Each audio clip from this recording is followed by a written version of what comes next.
Thank you for tuning in and welcome back to the Sounds of Coherency. So let's just go ahead and jump right into this.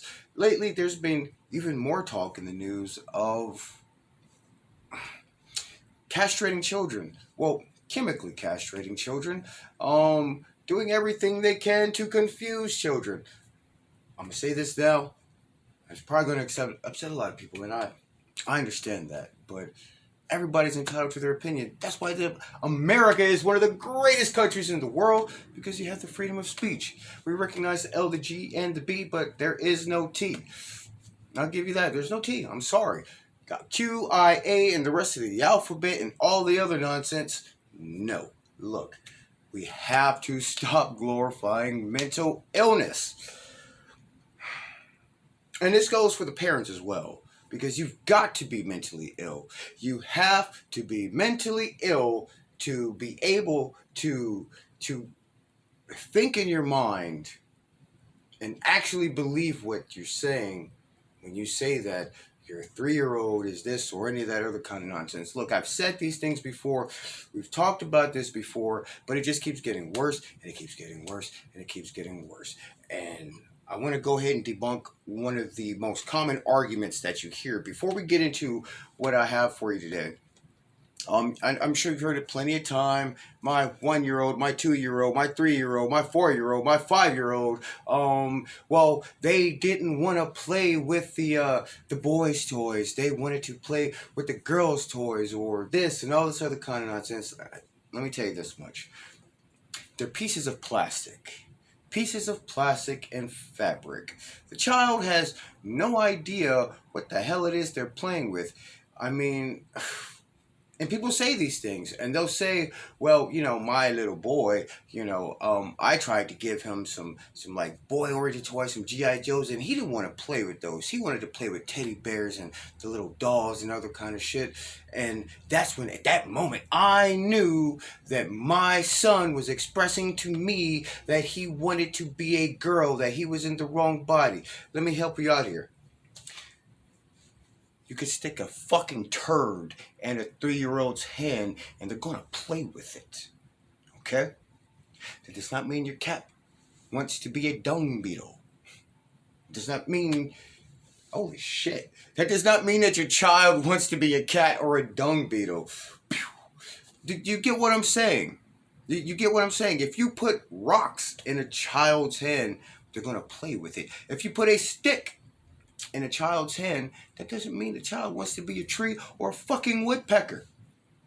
It just means it's a child and they will play with whatever you give them. Mind you, people forget children's minds are sponges. And this is one of the arguments they use all the time. The brain is not fully developed until they're 25. Since the brain is not developed until they're 25, we cannot charge these people seriously for the crimes or the bad things that they do, because they don't know, they don't understand, their minds aren't developed enough. But at the same time, they'll tell you, my 3-year-old is he's coherent enough, he's competent enough to know what's going on, to understand complex issues.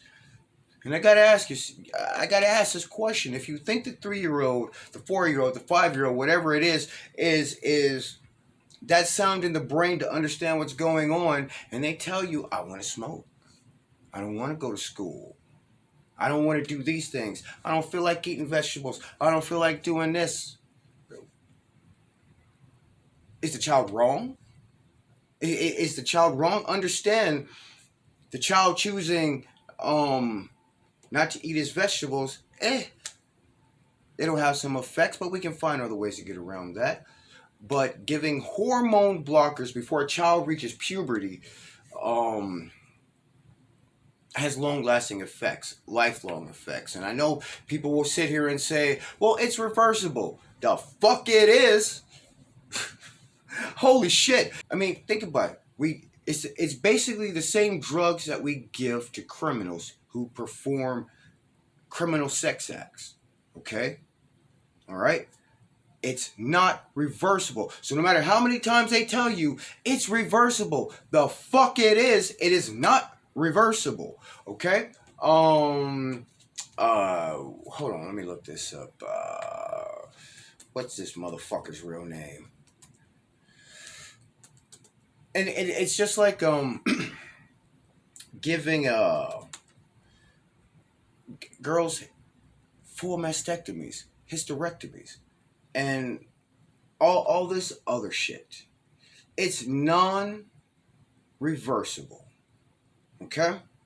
It's non-reversible.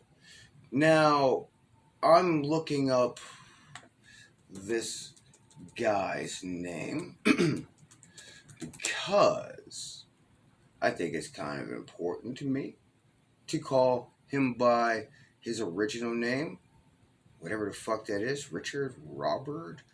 We're just gonna call him Levine. I'm not calling him the other name. And one of the reasons is, and people will say, well, you have to respect his gender identity. The fuck I do.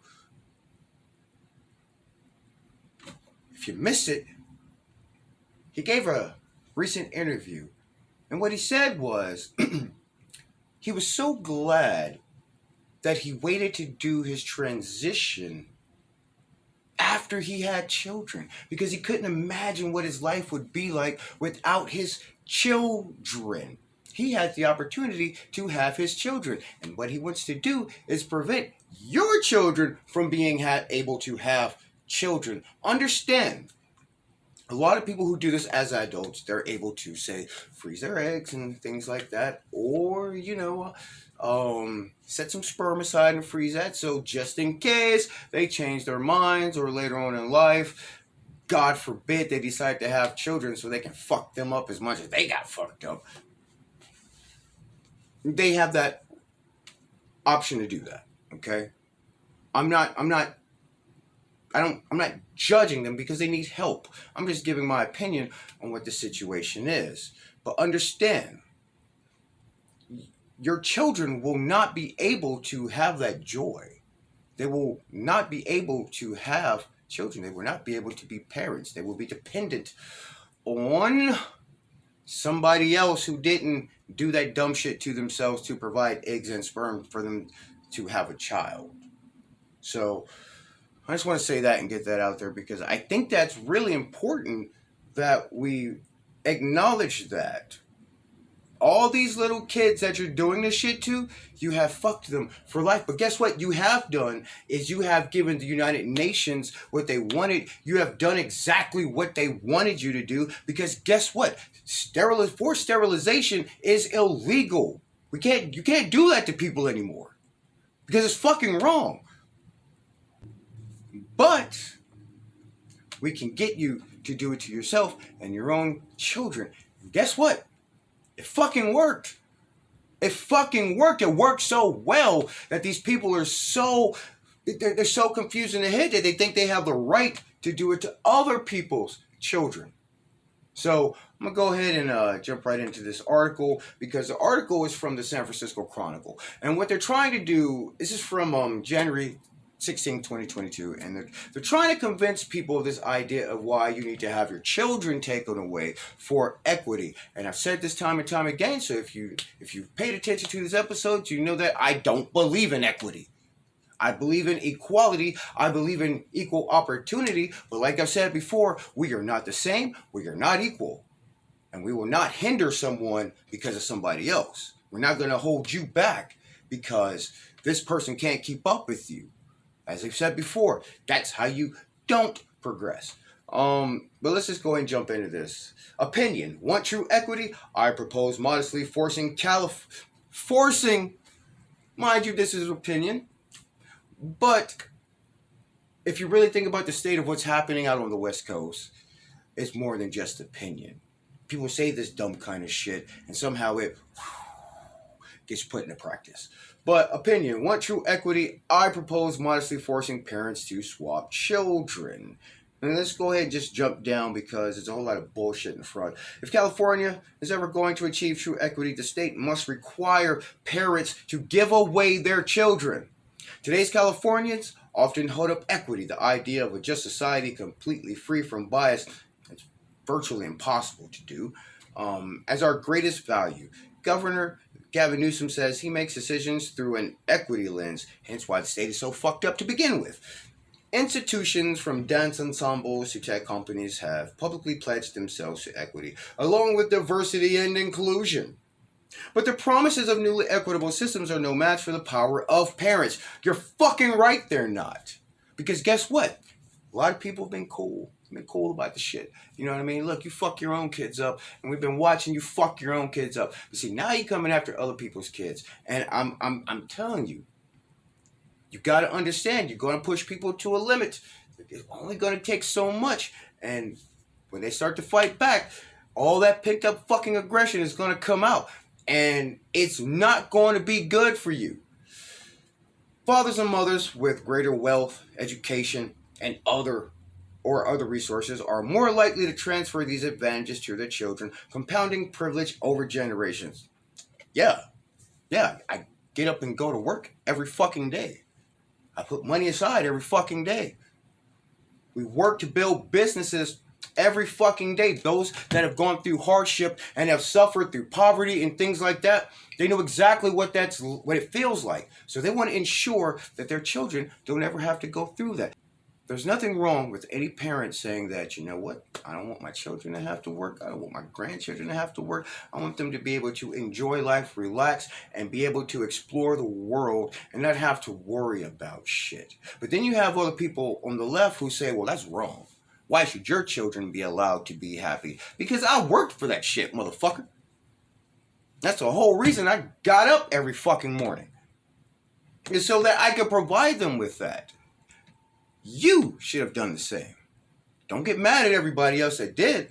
Your favorite celebrities who put in all the work and did all this other shit. Yeah, they're literally living that life. And you're mad at them for doing that. How dare they work hard to be successful? I mean, look, whether you like Kanye West, whether you like Kim Kardashian, whether you like Jay-Z, whether you like Beyonce, whether you like any of them, it doesn't fucking matter. But make no mistake, we can't deny the fact that they put in the fucking work. They put in so much fucking work and did a good job that people spent their money, gave them hundreds of millions of dollars. So now their children don't have to work. People like Jay-Z invested the money so that when he passes away, there's investments for his kids and future generations to come so that they don't have to go through the struggles that he went through growing up. I don't understand why that is so hard for people to grasp that concept. The American dream is real. And before you sit here and say, well, no, it's not, because look at all the people who were suffering and blah, blah, blah, blah, blah. Tell that to every fucking foreigner that comes here and starts their own fucking business from nothing. You ever heard of Chobani yogurt? I highly recommend you look up the owner and look at what he had to do to get that company off the ground.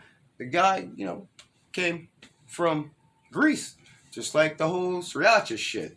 What is it? The everybody's into the Cheetos, the Flamin' Hot, and all that other kind of shit. If it could just be lore, I don't know, but we're going to go with the fact and say that we're going to believe the story. But apparently the guy who came up with it was working there as a janitor. Okay? Take Domino's. The Cinenauts, the stuff that they have. The guy who came up with that, he worked for the company, he was a delivery driver. They actually had him featured in some of the advertisements when it first came out. There was once a Domino's restaurant owner, a franchisee, years ago. What did he do? He was a delivery driver living in his car, and he amassed enough working for the company to be able to open his own franchise, to the point I believe he had 100 Domino's branches. The singer Jewel, living in Alaska, in her car, performing at open mics and stuff, trying to make it. I mean, look, people put in hard work. We recognize. So I don't understand why it's so hard for people to grasp the concept. That it is possible, it is achievable. And understand, you know what? Not everybody's going to make it. This is true. Not everybody's going to make it. I understand that. But it feels better to put in the effort than to do nothing at all. And sit back and look at others and think about what you don't have, or be jealous of what they have. I'm getting completely off the base here, but let's get back to it. More Californians are giving up on the dream. A recent Public Policy Institute of California poll found declining belief in the notion that you can get ahead through hard work, hence what I was just talking about. My solution is simple, and while we wait for the legislation to pass, we can act now. The rich should give their children to the poor. Fuck no! And the poor should give their children to the rich. That would actually be a smarter move, because then they could actually teach them some beneficial skills that they would need so that they don't stay poor. That's how that works. Okay? But homeowners might swap children with their homeless neighbors. No. Fuck no. Hell to the fuck no. I'm cursing a whole lot. They're probably going to demonetize this shit, but I give no fucks. Not about this one.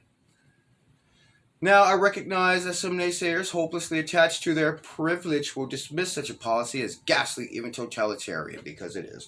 But my proposal is quite modest, a fusion of traditional philosophy and today's most common political obsessions.